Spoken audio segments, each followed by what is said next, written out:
Just to start off, just to kind of tell you what's going on here, what are we doing? This is not for any way, form, or fashion to boast about what we have done and saw.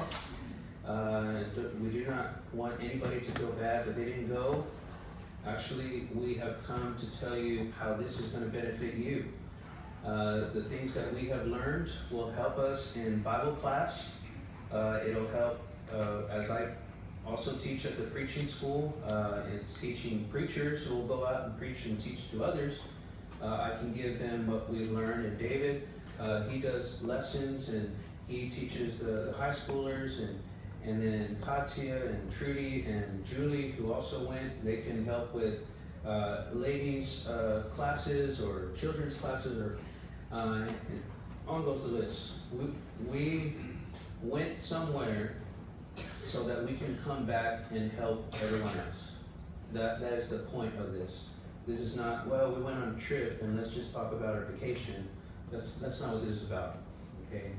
This is very biblical as well, because the works of the church involves financing certain things, and the church here financed some of the trip here, and then there was certain individuals who helped out all of us in certain ways through money and through luggage and through all sorts of just different things that we needed for the trip. And so we come back to give you a report on what were y'all helping with. Okay, so that y'all know. I don't know if you had any introductory material. Okay. So it was me, David, and then his wife Julie, and their daughter Trudy, and my wife Katya. We all went together, and we'll explain more. But before we do, I want to show you this serious video, just so that we can get our minds straight. Okay, real footage. Actual camera.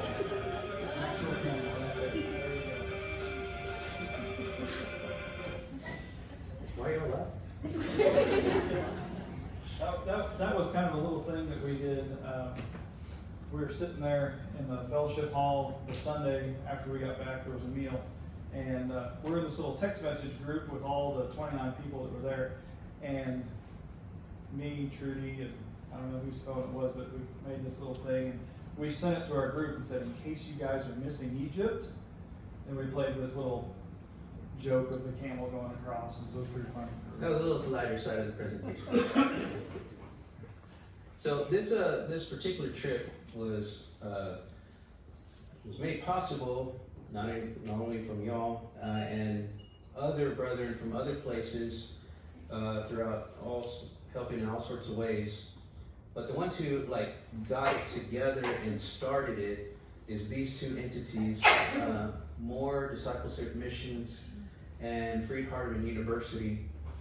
Now, Freed-Hardeman University is where I'm going, and one of my professors is Dr. Jonathan Moore, and he's the one that started this whole thing. That's why he has this thing called More Missions. And he takes people to the Bible lands and things that the Bible talks about. And while you're there with him, throughout the whole thing, he's talking about the Bible. He's talking about what you're seeing and then how it relates to the Bible over and over again. I mean, we wake up in the morning, we have breakfast, we're talking about the Bible. We're on a bus trip, we're talking about the Bible. We're having devotionals. Actually, Brother Davis Carr gave a devotional on the bus, which was really good, by the way.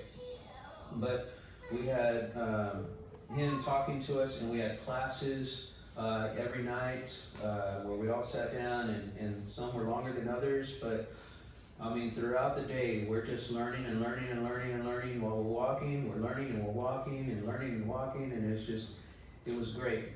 And so now, while I was there, I was doing this major research project, which next Sunday I will give a presentation about what all that talks about, and that will be a lot of details which will not fit in this presentation. So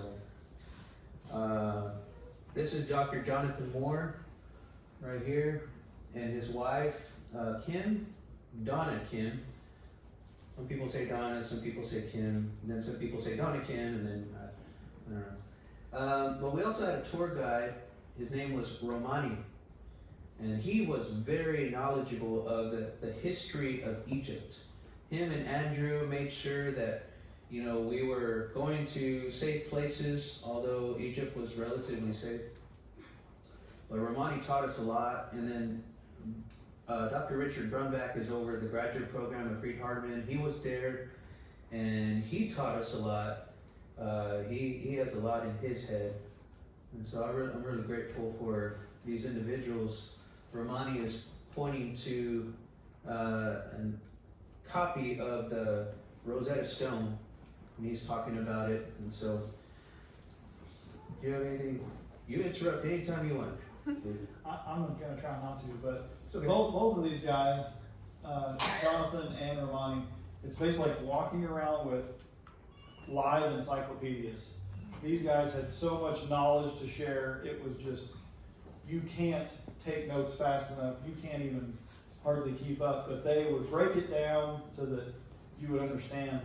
I mean, I would understand 99% of it. It was great. Yeah. It was absolutely amazing what these guys could share. I actually tried. We're taking notes, and I gave up like first aid. So what I did was I downloaded an app, because there's an app for everything. Just to let you know. It transcribed everything that they were saying, because they're talking a lot. They're talking fast and giving so much information. There is no way to give you like everything. Even in the pictures you're going to see, it's still going to scratch the surface. As amazing as what we're going to show you is, there's just so much that in future Bible classes we'll bring it out. Future sermons we'll bring it out. Future high school classes and VBSs and things like that, we'll bring that stuff out. Actually, we talked about some of that in the Bible class. It helped out in there.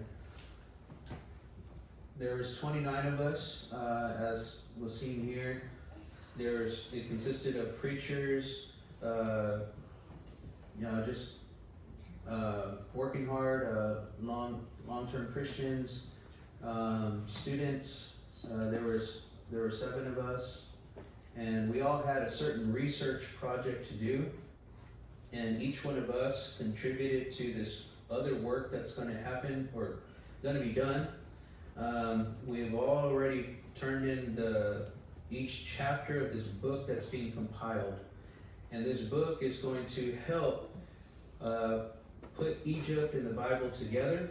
It's going to show the significance of knowing the history of Egypt and how that helps with the Bible, and why is it important, and maybe some false teachings that are out there, clear the mess up. That book is going to be available. I don't know. The editor is going to go through all of it, and it's going to take a process, but whenever it's ready, it's going to be available for anybody who wants to purchase that. And I don't know how much it's going to be. It may be very relatively low, but I'm not sure. Of course, you know us over here, and just let you know, everybody thought I was Egyptian. Just everybody thought. And there were some that you thought, well, maybe they're just doing it because they're trying to get on the good side. There was people who genuinely thought, like when I was in the airport, they handed me my what is that called? It's a declaration page of getting through customs. Yeah, and they handed me the one that's in Arabic form. Zero English. Here you go, sir. And then people would come and start complaining to me about something, about someone else, and I didn't know what they were talking about. And people wanted me to translate for all of them, and it was a mess. But it was fun, but then it was like... You even got yelled at one time. I got yelled at, but I had no idea what he was talking about. He was approaching us, he started talking to Josh, and then Josh was like... Yeah. He's like, I still don't know what he was talking about. Maybe that's better. Here's us at the airport, of course.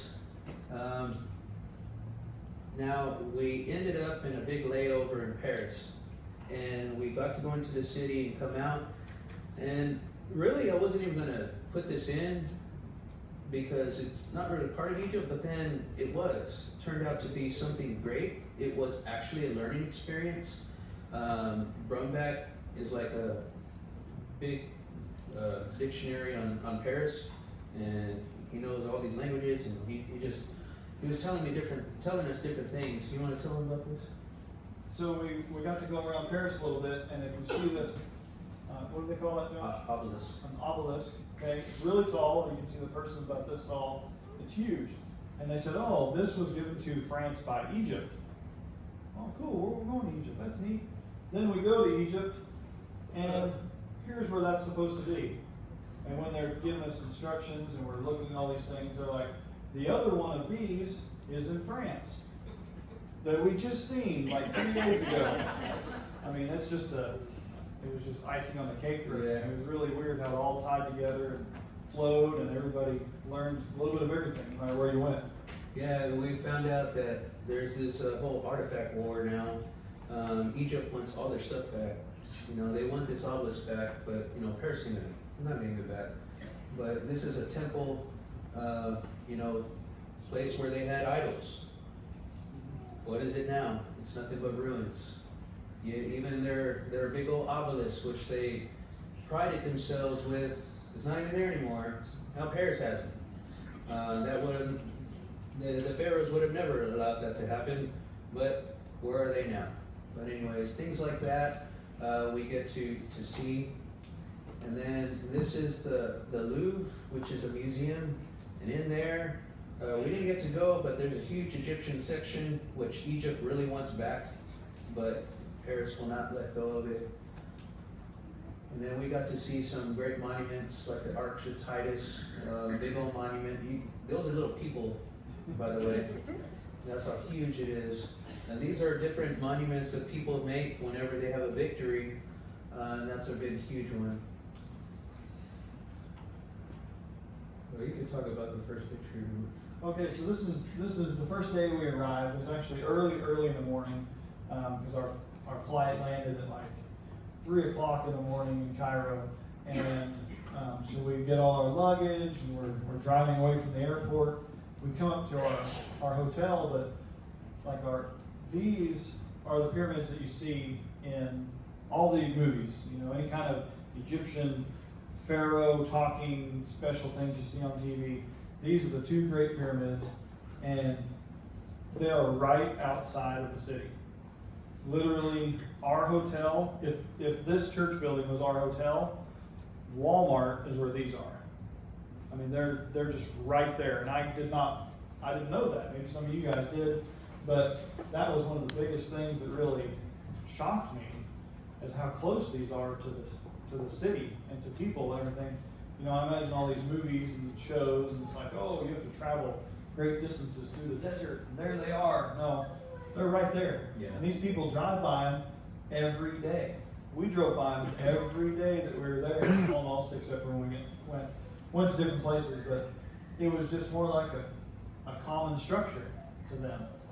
And to us, it's like, wow, have you seen what I'm seeing? I mean, they're ginormous. Yeah. Yeah, and then you can see the sky has no clouds, but there's this, I don't know if you can tell, but there's like this haze. That's sand in the air. It's everywhere. And so it's a very dry place, no water. I mean, well, they got the Nile, but like there's no moisture in the air. It's a very dry place, very hot. You sweat and then it dries up. Sweat and dries up. But right on the other side of this is a museum, which I'll show you in a second. Just to get our bearings here, the 4 dots that you see here are the places that we went. Very important places like Cairo is where we started. Then there's Alexandria, and then there's Tanis, which we talked about in the Bible class. And then all the way to Luxor, which is where we saw that temple with the missing obelisk. And so we'll refer to that map as we go. Just to give you an idea, and this helps also with us. Now I know this has nothing to do with artifacts, but this helps us understand the living conditions of this place. And really, when we came back we all agreed that, we really appreciate what we have here in our country. What we see over there is high poverty. I mean, high. There's just rubble, there's trash, and the buildings look hollow, but they're not, because there's millions of people just living there. And so that's what you see just everywhere. Here's some more buildings. You got some? I was gonna say, these buildings are like 12 stories tall, and there was rows after rows after rows after rows of buildings like this. These are the apartments for the people. And you can see all the air conditioner units, there's satellite dishes on top, but I mean, it's just cram-packed. We're driving by these at like 60 miles an hour on the bus, and it's forever long. I mean, it's crazy how many people are in this city. Yeah. I think Google says 22 million, but our tourist guides and everybody, they kept saying around 25 million people in Cairo. I mean, there would be people on the sides of the streets waiting for taxis, and I'm talking like 5 lanes this way, 5 lanes this way, and there'll be 40 people on the side of the interstate, and cars will just pull over and pick them up right in the middle of traffic. No rules in the traffic. The bigger truck wins. Yeah, pretty much. And thank you for that. But the government buildings, no, they're good. They're Absolutely ginormous. Yeah, that's actually the police station. Yeah. So just to give you an idea. This is the Grand Egyptian Museum, which is not open yet, but that is on the other side of the pyramids. They don't know when it's going to be open. It was supposed to be open 2 years ago, and then again last year, but then they're just still waiting. They're still moving everything into it and getting everything situated, but it's huge. It's a huge one. So you can tell where the money is going. It's really not going to the people. It's going to how can we bring tourists over here? Because they know that we'll go over there. Of course, we had a good purpose, but that's how they make their money. Here, the bus trip, Romani would teach us different lessons as we're going. We're constantly learning something, constantly being taught a lesson, and then we would have questions, and then they would answer. It was a huge learning deal. So, just to let you know, the religion there is Muslim, and here we have on this side, it's a mosque in the tower, and each one basically looks the same, every one of them. You can't tell from here, but there's like megaphones that will tell the city it's time to have their prayers on their rugs. And one of the things that we found out, which is kind of helpful to us, understand that not all Muslims are as serious as we think. We think about Muslims and the extremists and the ones that are super serious. And there definitely is that there, like this man. I mean, he's taking it serious. But most people, when it was time to pray, guess what they did? They didn't do anything. They just went about their business.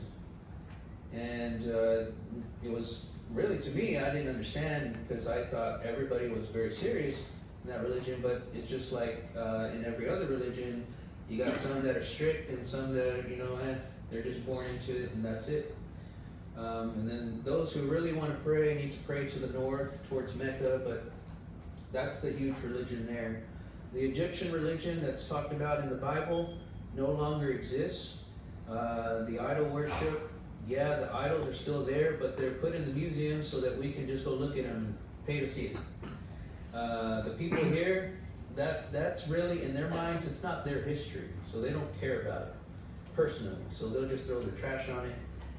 They don't care. They just want you to come and look at it. And so that's the only reason why they're keeping it. But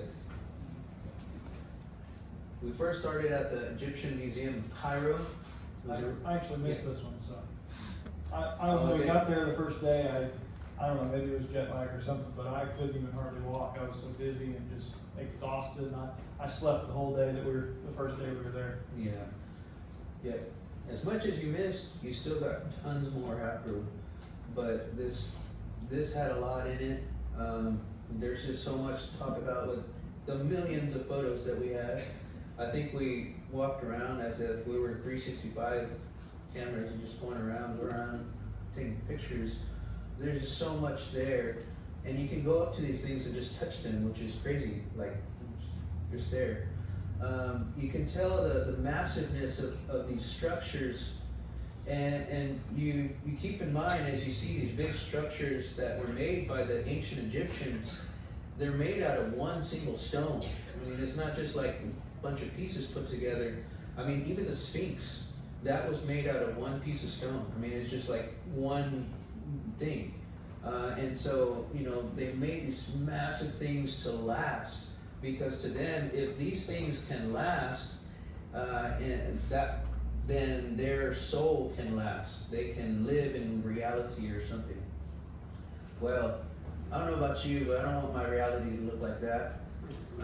Missing an arm and a nose, and they're just banged up. To them, they have to make it perfect so that their soul can be perfect.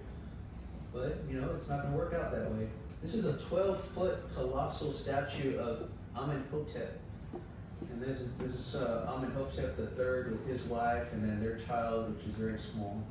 Yeah, I was going to say, the children portrayed in it is to show that those two are like gods, and this is a normal person. So the size difference, that was the main reason for the size difference on that. Yeah, and that's a good point. The reason they made them really huge is because the Pharaoh thought, well, I'm God, and I'm bigger than all of you. Surely when I die, I have to be a big, huge thing, and so because I'm a God. And so they're big. They make them real huge so that they can tower over people. Well, they're long dead, and so right now they're learning the hard way that, you know, their ideals and their way of thinking was totally wrong, and that they're not gods at all. This one is Pharaoh Akhenaten, and this is the only one that would put his family picture. Usually pharaohs want to show their power. This one wanted to show that he was a family man. This is the grandson of the pharaoh who went through the plagues. So you think about that. Here is the pharaoh that went through it, and then later on down the line, Akhenaten, not too far, would hear about what happened and learn, and everybody's still struggling with what happened. He comes on the scene and he says, you know what? We've been worshiping wrong. Akhenaten came up and said, there's only one God, and he's up there. We need to worship him. So he got rid of all the priest jobs, he got rid of all the false gods, and people didn't like it. After he died, they went back into their idolatrous ways. But think about that. What would cause this Pharaoh to tell the people, we've been doing it wrong all along, the gods have failed us? I mean, who does that? It had to have been the plagues that changed the mind of this individual. And so this is a huge one, and this is the only one that looks different than all the others. But anyways, there's more to say on that, but kind of give you a little taste of things that we would learn as it correlates with the Bible. I won't say too much about this because this is part of my research project, but this is the Merneptah Stele, large block of stone. For a long time, this was the earliest recording of the name Israel. Right here on the bottom, you have Israel, and then foreign people, and then his seed is laid to waste. Merneptah was a pharaoh that hated Israel, and he listed them here that they're nothing, and so it shows that Israel was a nation. It shows that this is not just fake history. They were a people that Egypt really hated. Two nobles. They preserve their bodies in mummy form so that they can remain in the afterlife. Of course, again, they're having to learn the hard way. This is another thing. You might not think that this in any way correlates with the Bible, but it actually does. Do you see that this is Anubis? He's the god of the dead, in like this jackal form. Sometimes he's a man in a jackal. What does that look like to you? Oh, yeah, that looks like a dog. It's a Mark jack. down here and I don't. Okay, the whole thing, there's How two. they carried it. Ark of the Covenant. The Ark of the Covenant. You see, it's not that Israel was taking this idea from Egypt, but rather it was God using what they already knew. And he was going to show them a better way. And instead of the God of the dead on top of this box, it was going to be God's presence, his special presence. They were to carry this. This was going to be their holy box or ark, not like the Egyptians with what they had, which was nothing. And so he was teaching them different lessons. They would have known about this, how they have to carry it. Can't touch the box. There's a God on top of it. God was using what they knew already. So I thought that was pretty neat.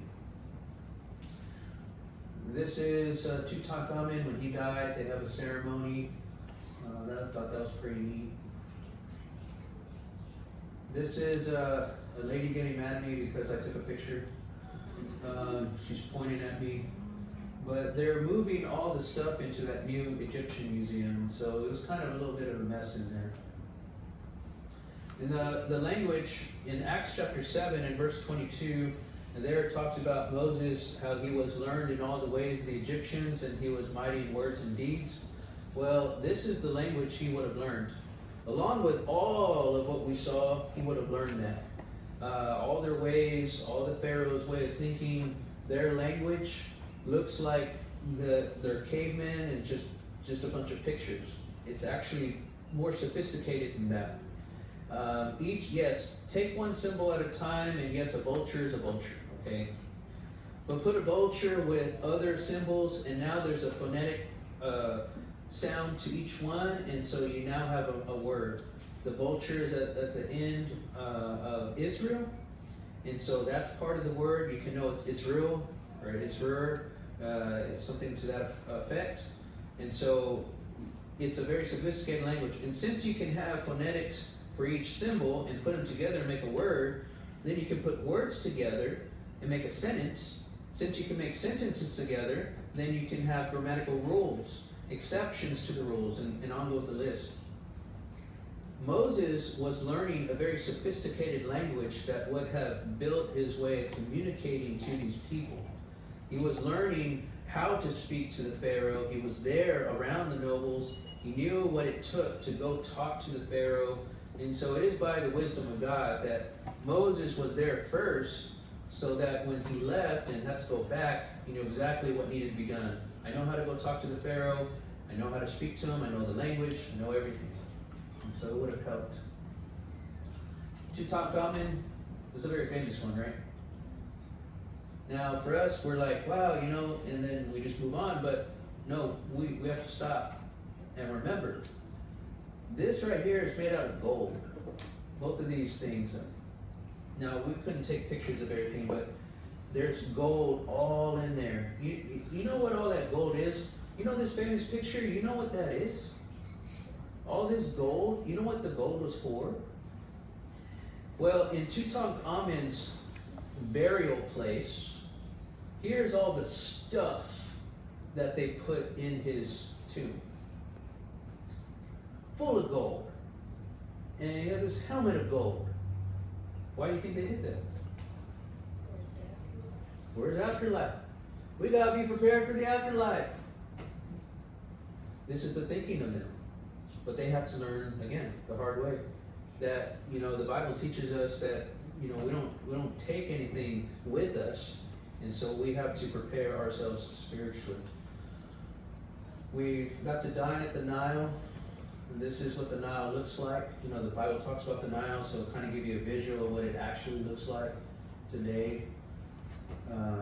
We got to eat down there. It was pretty neat. Something to say about the sun, because it's a cool picture, right?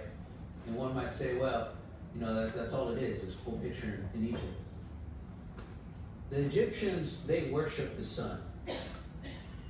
When you look at the sun, you can withstand the rays there because there's a blanket of dust just making it all hazy. It's almost like fog. And you can kind of look towards the sun. Now here, you look at the sun, that's it, and blind for like 15 seconds, you know. You can't do that here. Over there, you can kind of stare at the sun. It kind of makes you think. They're able to notice the sun a little bit more, and they think about it. That must be a god, so radiant as it's going through the dust. And so they have the sun god Ra. World Trade Center, in case y'all want to know what that looks like. And they have graffiti there, just to let you know. So they were, you can say something about this if you want. There's the Giza pyramids. Khufu's pyramid is the first one we saw. It's one of the ones you saw in the distance. And it gives you an idea, somewhat of an idea of the massiveness of the pyramids. They're huge. Now, again, we might look at the pyramids and say, we've looked at this since we were children, and oh man, this is great. And then we move on, but then we've got to stop. Hold on. What were the pyramids for? They were tombs. And they thought, well, we have to make this huge edifice that reaches, high. I mean, it's super high. I mean, like, what is it, like 2.5 million stones to make up this thing? I think it was what? I'm trying to think of those numbers they told us. 755 feet both ways or something. Yeah, something like that. One side was longer than the other, though. Yeah, I mean, they're extremely tall. I mean, you can see how big the blocks are on the back. Oh yeah, and I'll show you another one that gives more perspective. Different animals, when the Bible talks about their dogs and the birds, they actually have that. Here are the pyramids in the end. And so think about how they're making these huge things so that when their pharaoh dies, they put the pharaoh in there. It's like this big, huge monument for them. And there it's going to help them, and it's everyone's going to remember them. No, we remember them so far, but for the wrong reasons, or for the different reasons. You mentioned that they worship the sun, Ra. Yeah. Is that why, or do you know, does that have any significance to why the pyramids have the shape they do, pointing towards the sun? Or I believe, was anything said about that? well, I know they used the sun in some way for it. Yeah. It's possible. I don't know if I ever heard anything like that, but the entrance had to be a certain position Yeah. where the sun rises and the sun goes I down. was just thinking about that. Yeah. That gives you an idea of how big it is. Those little dots right there, those are people. Actually, that's Hatia. Is that Hatia? No, She's it's so surprising. See, it's so small, I can't tell. Sorry. Just to let you know, I'm up for a new prescription, okay? But think about this. You see in the distance, there's a little thing. You go up to, this is the entrance to it. This is huge. This was what was going on in the people's mind as they're making, their place for their pharaoh. One of the big things to really go back one slide, and you can see how far it is. Like, that's not a very short walk. I mean, the land is so open and big there that when you see something, you're like, oh, I could walk there and walk back, no big deal. It's going to take you like an hour to get there, and then an hour back just by walking. And a lot of times they would warn us. We park the bus and we'd go see something, and he's like, I just want to let you guys know that other pyramid over there that we're looking at, we're talking about, don't walk to it because you'll miss the bus because you won't make it back. But it's an optical illusion, I guess. It's just everything is huge, and you can't really measure distance very well just by looking. Yeah, and I guess that is also important because those stones weren't there. So they had to travel from another quarry and take it all the way, each stone, and then make it. That's how dedicated they were to their ideals. So these are the stones. You can't really tell until you see people on it. And that's how big the stones are. As big as bigger than a person. And that's the inside, the inner workings, how it made it hard to get to. But you know, we're able to figure it out now. Right as you're looking out of the pyramids, that is nothing but city. All these people, that's how many, I mean, it's just millions of people. And we got to ride in camels. So that was neat. Camels are really big up there, and it's harder than it looks. They're actually very high, and yes, I know I'm short, but even for a tall person, it's pretty high up there, okay, and it's hard to ride. But we had a lot of fun. All of us got to ride a camel. It was relatively cheap. That was fun. And they didn't spit at us, by the way. Kind of stinky, but they're not It's bad. because they thought you were Egyptian. Oh, well, yeah, they felt at home with me. So the Great Sphinx, as I said, it's made out of one rock, one stone. I mean, it was just rock, and they went down and they made it. And here's us. It kind of gives you the scale. We're kind of at a little bit of a distance. They won't let you go up to it unless you had a lot of money or something. But I think this is. I want to show you something, just so you have in your minds. So on the other side of the Sphinx, can you tell what's there? By the orange tree. Right here. It says Pizza Hut. Just in case you ever wanted to know, there's a Pizza Hut in front of the Sphinx. It's for whatever it's worth. Maybe if you're ever on Jeopardy, you get to know that good enough. In between the Sphinx's feet, you see how there's a little, it's not little, but it looks little. There's a stone right here. It's like 7 feet, right? That stone up close, it's called the Dream Stele. And I'll talk more about that in my research project, but that also correlates with the Bible. Just to give you a little quick snapshot, because there's more to say, more to see. This is put by a pharaoh to Thutmose, who is trying to prove why he has the right to rule because his older brother died suddenly. And when you line up everything else, the father is the one who went through the plagues. Well, the firstborn died, and he's trying to put this so that he can prove that gods have made me have the right to be pharaoh. And so, just give you insight. We'll talk more about that in the Bible class. Here's Alexandria. Now, you might look at this picture and say, well, nothing to see here. But there's actually something there. Underneath the water. You want to tell them what it is? Did you have any pictures of it or not? No, I didn't get to. Go ahead. It's the Palace of Cleopatra. It's underwater. They tried so hard to make these elaborate palaces, and they end up gone, in ruins, or underwater. There's huge earthquakes that happen there, and it's just very unsettled place. So Alexandria is up here, so we have to go from Cairo up here. Which was probably what, like a 3-hour bus ride? Something like that, yeah. So 3 hours of learning though.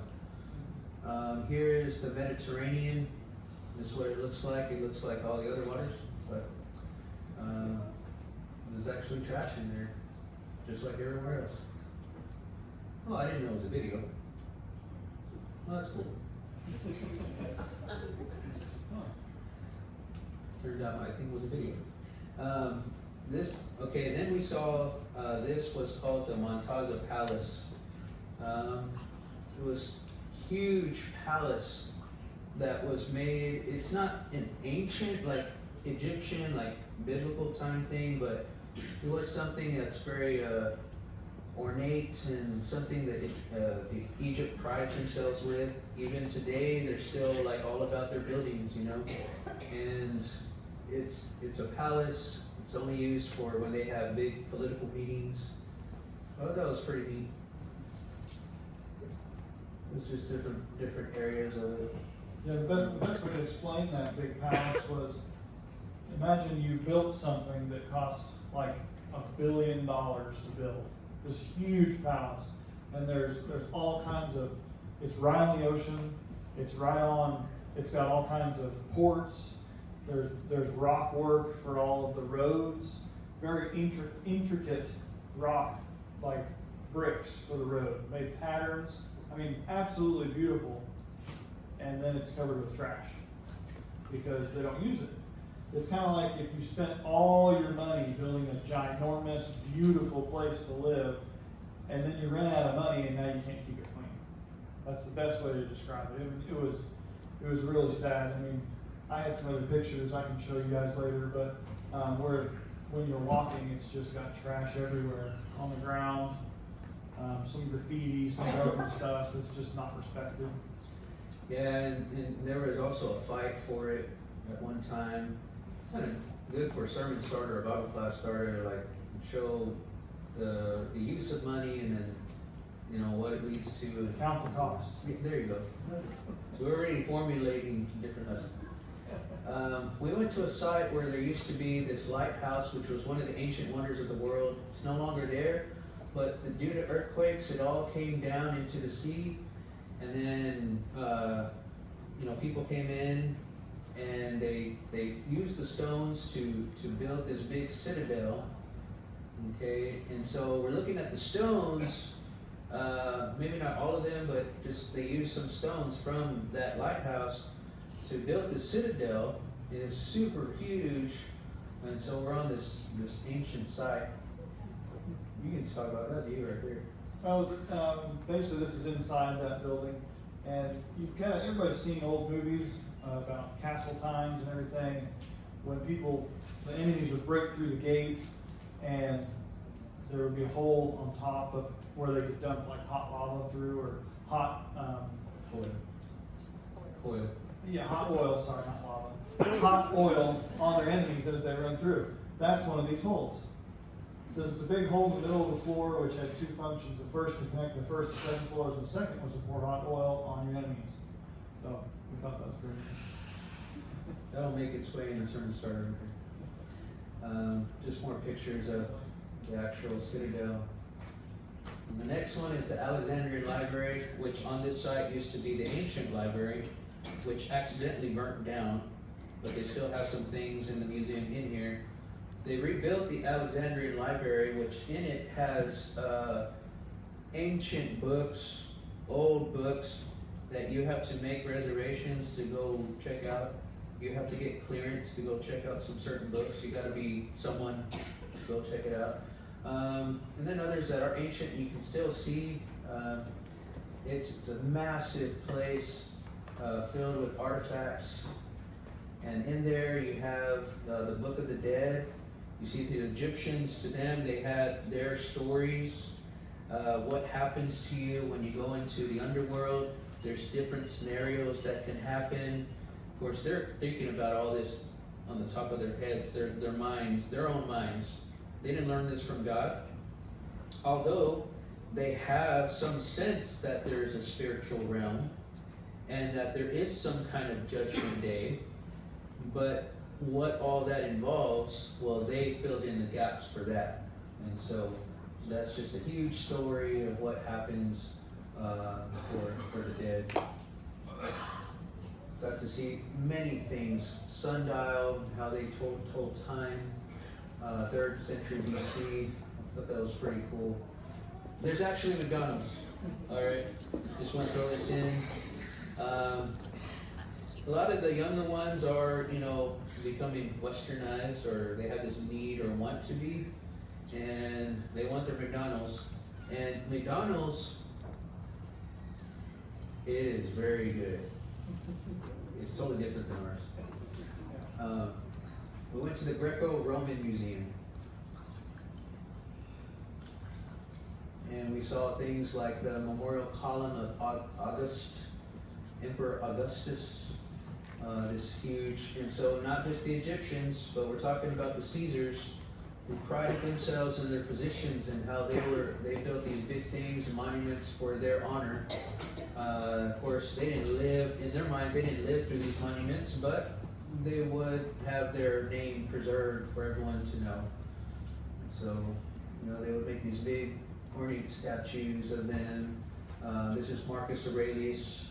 If you ever saw or know about the movie Gladiator, the real one, is depicted there. Just to let you know that the Egyptians weren't the only ones that wanted things really big. The Greeks and the Romans also wanted things very big. This one right here is a hand from a colossal imperial statue. Okay, now this is from a statue. Why is that important? Because this thing is as big as my couch. It's huge.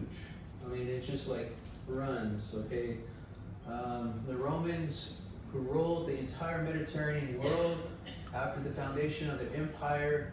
There, let me see. The colossal hand once belonged to over life-size sculpture and carrying a globe of the symbolizing earth or sphere. So in their minds, they own the world. They have the world in their hands. And we're going to make a statement by making something huge. Well, they have to learn the hard way as well. That world doesn't belong to them. It belongs to God. And now they have to go. Trudy, she likes cats. And so we got to see a lot of cat statues because to them the cat was a deity. And while we were there are cats everywhere. I mean, there are real cats everywhere. So I thought that was interesting. Then we took a sleeper train to Luxor. This is an 8-hour train. David, do you have anything to say about the train? Your experience on that? Well, we had a little mouse in our cabin. I was teasing everybody with that. But yeah, we basically, everybody got on this train here. Not very luxurious or anything, but it got us from one place to another, and you had to try to sleep on it. And it stopped about every 5 minutes for more people to get on and off. Yeah. But it was quite the trip and very loud. And if you can kind of picture a tin can, and then you put rocks in it and you shake it, that's what this sounded like the whole time we were on it. So nobody really got much sleep. Yeah. It's a sleeper train with no sleep. So the train goes from Cairo all the way down to Luxor. And we mentioned this in the Bible class as, even that kind of helps with our understanding as, in ancient times when Assyria came in and took people even down here, even further down here in Ethiopia, they had the Assyrians would put hooks in them and they would drag them and make them walk all the way back to Assyria. Well, we took an 8-hour train to here. Now imagine people being dragged all the way to Assyria, which is way over here. It kind of gives us a little perspective on how gruesome that would have been. But we remember that God did that because they were being punished. And Isaiah brings that out, Isaiah 18, 19, and 20.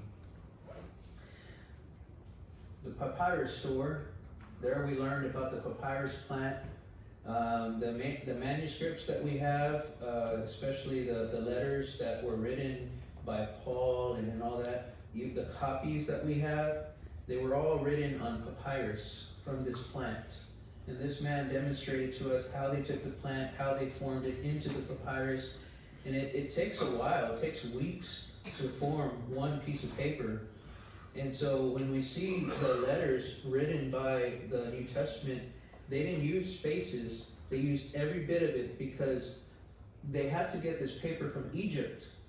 And it was expensive, it took time, it even took time to make. And so it's not like our Xerox papers where you just throw, I messed up, I just throw it away. They had to make sure that they got it right. And so, and they're very durable by the wisdom of God that He chose the papyrus plant because the paper is very strong. You can even put it in water and erase it all and start over. It's just amazing that to choose that paper and that's why we have so many copies and manuscripts, even though they're in pieces, they're thousands of years old. Why is that? Because they chose the right paper for it. All right. Give myself a second. Can somebody give me water? If someone's able to. Do you need water? I've been talking all day. So. I put this one, we went to this museum. In Exodus chapter 1 and verse 8, now there arose a new king over Egypt who did not know Joseph. Well, guess what? This is the Pharaoh. This is the Pharaoh who knew not Joseph. And we got to see him face to face. Now, it's not that we were idolizing him, but it was still amazing in the fact that we remembered about the true story that God reveals to us in the scriptures, and that this man really lived, that he was just not some figment of someone's imagination. This was a real Pharaoh, and everything about him and everything connected to him, it fits the time. His name is Amos the first, and he came in and he put the Israelites to slavery, and he dealt very harshly with them. And so this is him. This is the one that started the whole slavery, and then after that, Pharaohs after him would continue it. So this right here is important biblically. We saw that it's a huge stone. It's real big. I mean, everything's taller than me, okay? But this thing is tall, and it's big old block of stone. This is important because you know what's depicted right here? This is the Pharaoh. His name is Amenhotep II, which in my research in the Bible class next time, I'm going to show that this was the Pharaoh of the Exodus. It was not Ramesses, as you see in the movie with Charleston Heston. That's Hollywood. This is the one who was through the plagues. And this is him doing target practice because he's showing out everybody how great he is at archery. But it didn't work. Here's another cat picture. Just to give you another thing, this is called a cartouche. This is for the name of the Pharaoh. There's a ceremonial name and then an actual name. And if they can put it around these rings and put it inscribed in stone, that will also help them in the afterlife. Well, here we are taking pictures of it. So.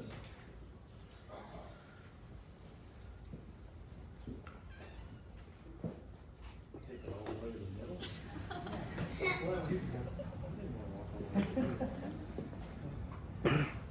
Thank you. Here's the Luxor Temple where the obelisk used to be. You can see the massiveness of these columns. That's Trudy down there, and they're just huge. They built these for their worship centers. As you go through it in the middle, what you will be going into is a holy area. And then when you get to the very end of it, guess what you get to? You get to the most holy place, the Holy of Holies. Again, God is using what they already knew, but He would show them the right way, the better way, and to help them in their spiritual lessons and even help us. He would help them by using what they already knew, so it wouldn't be drastically foreign to them in every way. From the temple, looking at from the other side, as you're looking out, you have this road. It's almost Over 2 miles. 2 miles. And all through those miles is sphinxes all the way. And it connects to this other temple. So there's David. And this is the picture that's on the left of the previous slide. When you walk in, it's right here. That's this, and then the next one is me standing beside it. Julie was like, "Oh, they won't believe how big this is." Yeah. Stand over there. It's huge. And the massiveness, again, it just repeated over that these individuals, they wanted everything to show that they were superior. Right behind him is the Holy of Holies for the Egyptian temple. And here's a man, just I don't know who he was, but I thought it was a neat picture. Yeah, they all have the same name, the same two names. We got to go on a balloon ride. Now, it wasn't just for the fact of a balloon ride, although it was still pretty neat, and it was fun, and we enjoyed ourselves. There is also, we get to learn about their agriculture, about and then I lost it. Sugarcane. That's what they make. Over here is the Valley of the Kings. And as we're looking out of the hot air balloon, we can see the whole valley that's filled with hundreds and hundreds of tombs. And then there's a section in this place where the pharaohs were, a lot of them were put. It wasn't just the pyramids. There was a big time span where they were being put in this Valley of the Kings. So, Hatshepsut's temple. This is an important temple in that this is the Pharaoh queen. Has anybody ever heard of that name? I had never heard of this name. You can talk about her. So, I just wanted to know if anybody else. It was very surprised because I learned about it on the trip. It's very plausible. Of course, not everything's 100%, but this was the princess that pulled Moses out of the water as a baby. When he was in a basket, he was floating down the Nile, and then she pulled him out and said, "Oh, look, it's a baby." This was her. So that was really, I was like, wow, we really have that knowledge and the ability to find her, and it proves the Bible, it proves the story of the Bible of the princess of the Pharaoh finding him, and then we actually got to see her mummy too. Yeah, we got to see her actual mummy. All things line up for her to be that person. Here, can y'all guess what that is?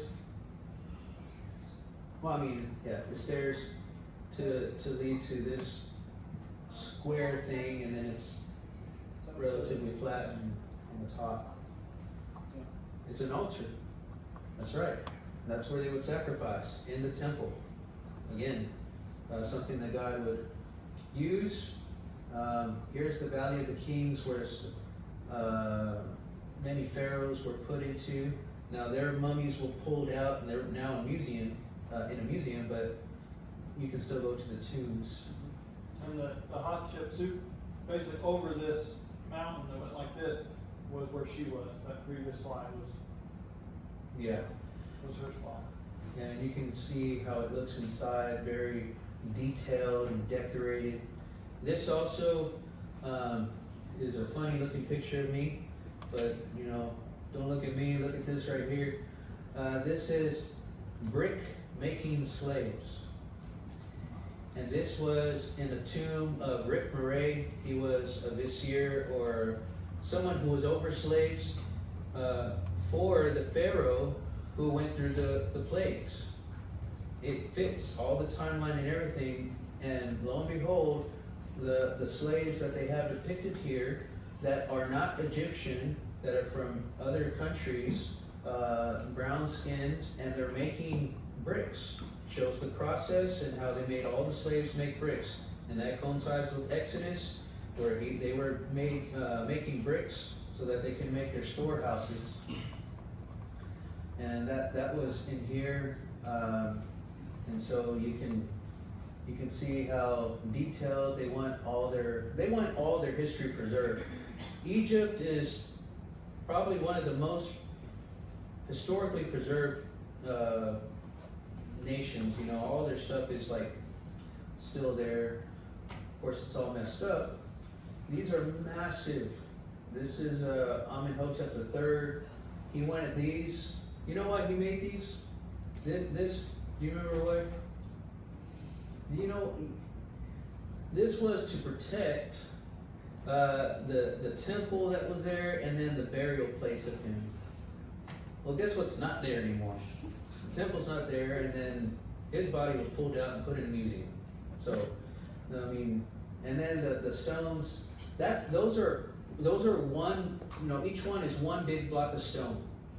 And so that they can have it intact and it would last forever, but we can see it didn't protect and it's nothing.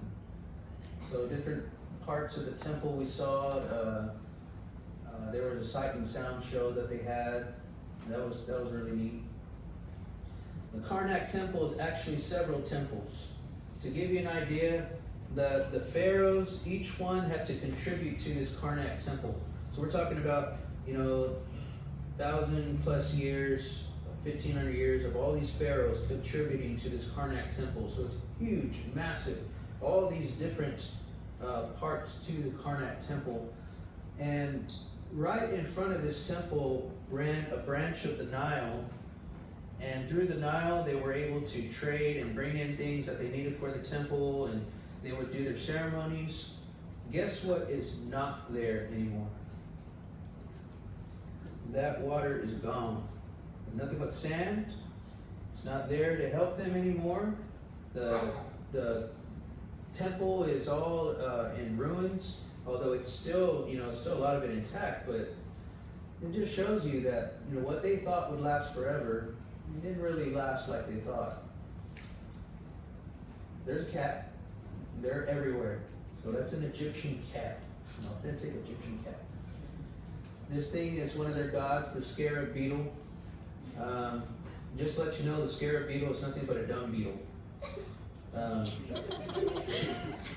If you know what that is, it's just a beetle that's rolling this thing. You know what I'm talking about. Their idea was the sun god would go in, as it's going into its place, it dies, and it's going under the underworld, and the scarab beetle is pushing the god, and then it comes back up and relives again. And so that's the whole story behind the scarab beetle. Shishak, we saw his figure with his cartouche. We know exactly that this is Shishak. Why is that important? Because he's talked about in the Bible. He was one of the enemies of Israel. Kings and Chronicles talks about that. And what he has in his hand is a rope holding all these people. Each person represents a nation. This was a man who was out to get everybody. Well, Shishak of the Bible is no longer there. He no longer exists, and his power is gone. You can stop me anytime you want. There's just too much to say. I know. If I think of something, I'll just chime in. There's $1,000 scarab. Do you ever want to travel there and get that? You can. Here's the Nile. There's a man reading the Quran. The only man I ever saw there read the Quran, but you'll have your serious individuals as well. There is different parts of the water, the Nile. And then we have to take the sleeper train back to Cairo. So another 8 hours back up in that train. Here's, you had something? Oh, The event pyramid, the Dashur, Egypt, which is outside of Cairo. They were making this, and they were doing it wrong. It starts to bend, and so they didn't finish it. So now it's left a bent pyramid. I would say somebody got fired, but I'm sure it was worse than that. They did the math wrong, so they had to do another temple or another pyramid. This one, you can go ahead and talk about I was going to say the pyramids were basically built for each pharaoh. So when Pharaoh took office, they started building this pyramid, and they had to build it as quick as they could because when he died, it had to be ready for him. So this one was the first attempt. No, I think this is the first attempt, wasn't it? Because these were all side by side. Yeah, I'm not sure which one was working. I think this is the first one, and they said it was built had like a lot of mud brick with it, Mud brick, yeah. and so it didn't last the temperatures and the time. And they started building this one, and he said, no, it's not going to work, and they finished it anyway, and the Pharaoh didn't like it. He said, we're going to try another one. So they actually built 3 and that's the one he used. Yeah. Was it the step or the red? The red. The red pyramid. So here's the step pyramid. This right here is, you know what that is? What does that look like to you right there? Right at the edge. Circular, that's a hinge. This is a door. There's two massive doors that close into getting into this place. Now when you get in, you see the step pyramid. This pyramid was there when Abraham came to Egypt. And so he would have saw this. And so that's pretty neat. This is where they bury all the nobles outside of it. This was possibly where they stored grain or water. Either way, they would store their goods. And David, you got to go down there. Well, that was pretty neat. I know you don't see it on the wall, but right here on the wall, if you turn off the lights and shine a flashlight, you can see hidden images of a person.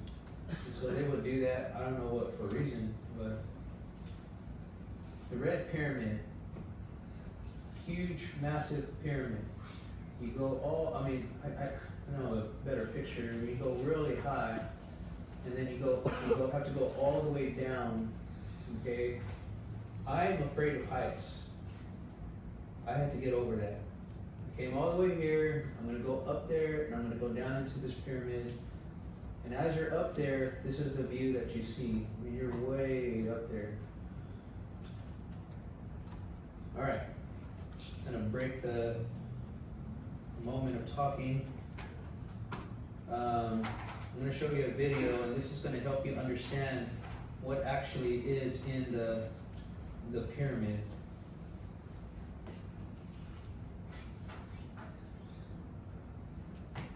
Here's where I came down. Very large shaft. I'm at the bottom already. In the pyramid. And reach the bottom. And there's this very narrow tunnel. I'm gonna crouch down. Go this way. Opens up. You can see pyramid goes inside.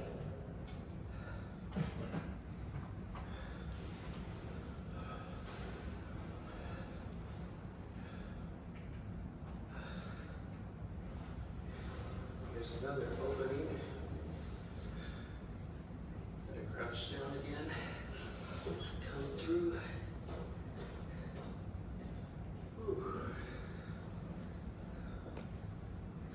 You can see more of the top of the pyramid. That's what the top of the pyramid looks like when you're looking up inside.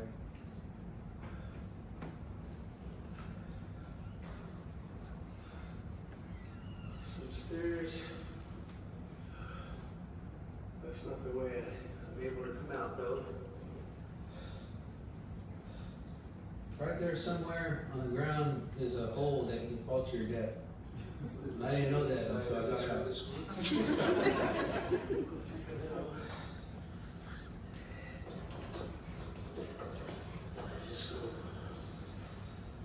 go back.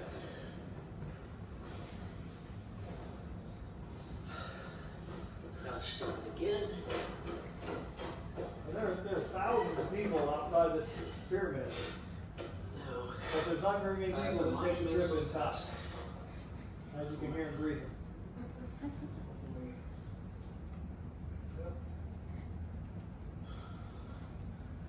I'll get the dimensions of measurements, distances later, but it's very steep. Hope you enjoyed the video. That's what it looks inside the pyramid. Not too many people get to know what's down there because it's very hard and challenging. So, no. It wasn't. No, it was pretty humid and I don't know. You would think it'd be cooler, but for some reason it's not. Tanis. Tanis is right here. This is a place where tourists don't really go, and this was the one place that we went that was kind of out there. It's up here, takes like 3 hours to get to there. Just to give you an idea, the people that live there in the villages didn't understand what they were seeing when they saw the tour bus, and so they got all excited. But you know, Tanis is talked about in the Bible. We talked about that in Bible class. Tanis is called Zoan in the Bible, and Isaiah pronounces judgment on them. And well, look what's there now, nothing. So this was their prized place, and now it's nothing. So well, I guess that's all I have for Tanis. So much. One interesting thing when we were at Tanis, you know, every night we were there, I'd call Dad and I'd be like, hey, we're gonna go here tomorrow. And so he would get on YouTube and check it out. And he'd watch some videos of where we were gonna be the next day. And he told me, he said, when you're in Egypt, look for a guy named Father Claude Sicard. And I said, why would I look for that? He said, well, he was basically a archaeologist from France that went there. And we went to Tanis. And I went inside Tanis, inside this museum, and there's these walls and all these plaques where you can read about information of who started Tanis and like found it in 17 something. And there's Father Claude Sicard's name on the wall. So I took a picture and sent it to Dad, and everybody else that was there, they're like, wow, that's amazing. Yeah. I have a picture of me with my name tag from Freed Hardman, pointing to that name. It's pretty neat. How do you get that one? They were all Sorry. names. It's funny. Are you related? Is that a relation? He's from Paris. We're all from Paris. That's where I'm originally from. Oh, there you go. My parents, grandparents. That's awesome. Final day. I know it was a lot, and I thank you for your patience. But we're talking about, you know, we've been gone 12 days. So this is scratching the surface, but hopefully this has helped you understand. This right here, this is a chariot box that they would stand in. It's made out of wood, okay? And so this is what the Egyptians used. You know, the Bible talks about them having chariots. Well, this is what they would be inside. Would have the cartouche of the Pharaoh, so they know exactly what time it is. I don't remember which one this one was. It's about this big. Yeah, it was pretty This big. is really close to the size that is. Mhm. The roundness of it, and they would stand in here behind it to Yes. give you a comparison of how big it is. Yeah, so they were skilled in war, but they were still no match for God. Here we have the idols that they would have. You have the goddess of protection, that cobra, and then the calf. Remember, the Israelites, they worship the golden calf. Well, that comes from Egypt. They worship the calf, and so we have their stones right there. Doesn't do any good for their protection. Now we go pay to see it. Then just different statues that they would make. Unfortunately, they were pretty strict on this one. No pictures of the mummies of the pharaohs. So that one was a pretty strict one. We went into this room. I don't know if you want to describe that room. So inside the museum, it's a huge museum full of all these artifacts. And then we could go in the basement so we could keep the temperature better. And then all of the mummies were in individual boxes kept to a certain temperature. But I think there was 22 mummies down there from all the tombs. So like any important pharaoh that you can think of was down in the basement of this museum, and we got to see them. No pictures, but each one of them had a plaque on the wall. And I think we only have 21 plaques picture-wise, but if anybody's interested or wants to know, you know, who was down there or what, it kind of gives an idea of when they were born, when they died, and then they're just different info about each one and their name. Because, I mean, to me, all the mummies look the same. They're all wrapped up. They're all very ancient looking, but it was neat to know which one was which, and we have pictures of some of them that you can pull off the internet. But Yeah. we believe that we found the one down there that was the Pharaoh of the Exodus during the plagues. So, Yeah, we have almost all the pharaohs, especially the Middle and Late Kingdom, and this is what you were mentioning, Amenhotep II, which was the real one of the Exodus. We have his mummy. Now, some people will say, no, Charlton Heston said it's Ramesses, but in Ramesses, we have his body too. We have both of them. But I'll talk about more about that in the Bible class next time. But we got to see his mummy, and I wish I could have taken a picture of that, because on that mummy, that was the only mummy that had different marks all over him. These certain protrusions that would be all over his body. Does that kind of make you think of something? The plagues, the boils. I don't know if that's what it was, but it's pretty interesting. Hatshepsut, we got to see her, we got to see her hands, the ones that held Moses. And then we're coming towards the end.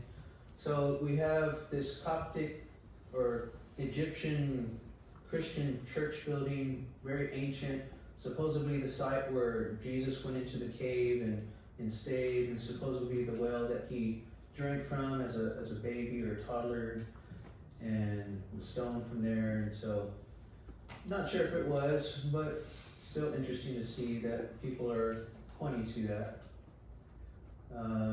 Very much like the Catholic religion, they're a branch off, and so they still worship there. This right here, you know what this is? This is a sarcophagus, and it supposedly holds the body of Jeremiah, the prophet.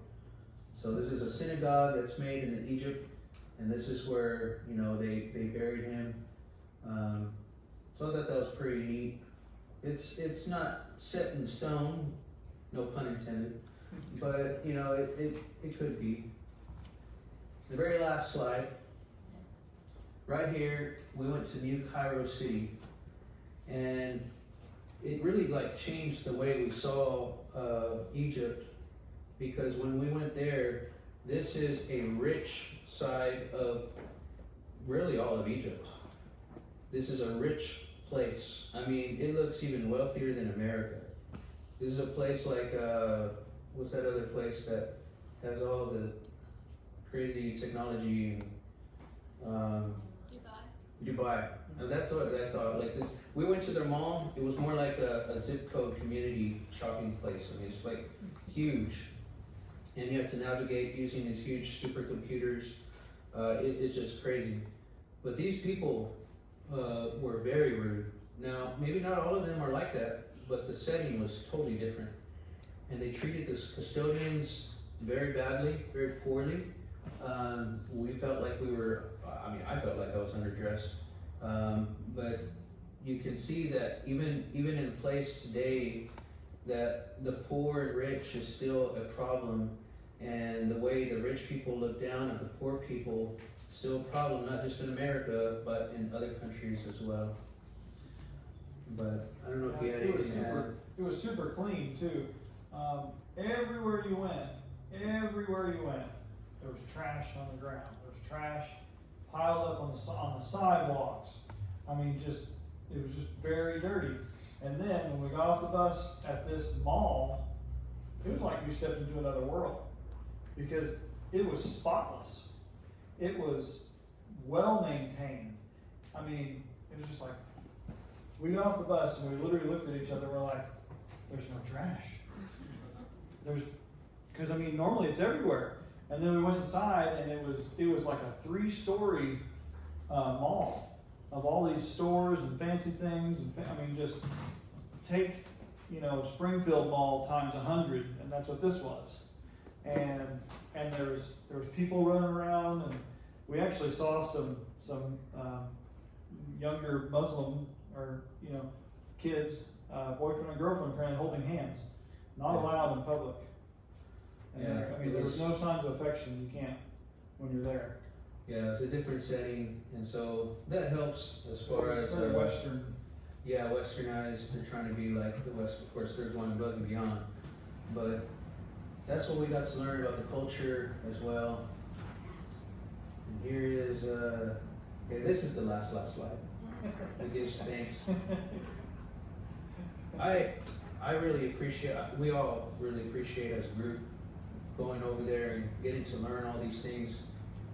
Even as much as we gave, and as long as this presentation was, there is so much more that we want to show you and teach you in Bible classes and sermons, and there's just so much, and so we really thank you for that. So, Yeah, we had hundreds and hundreds and hundreds of photos just amongst the five of us.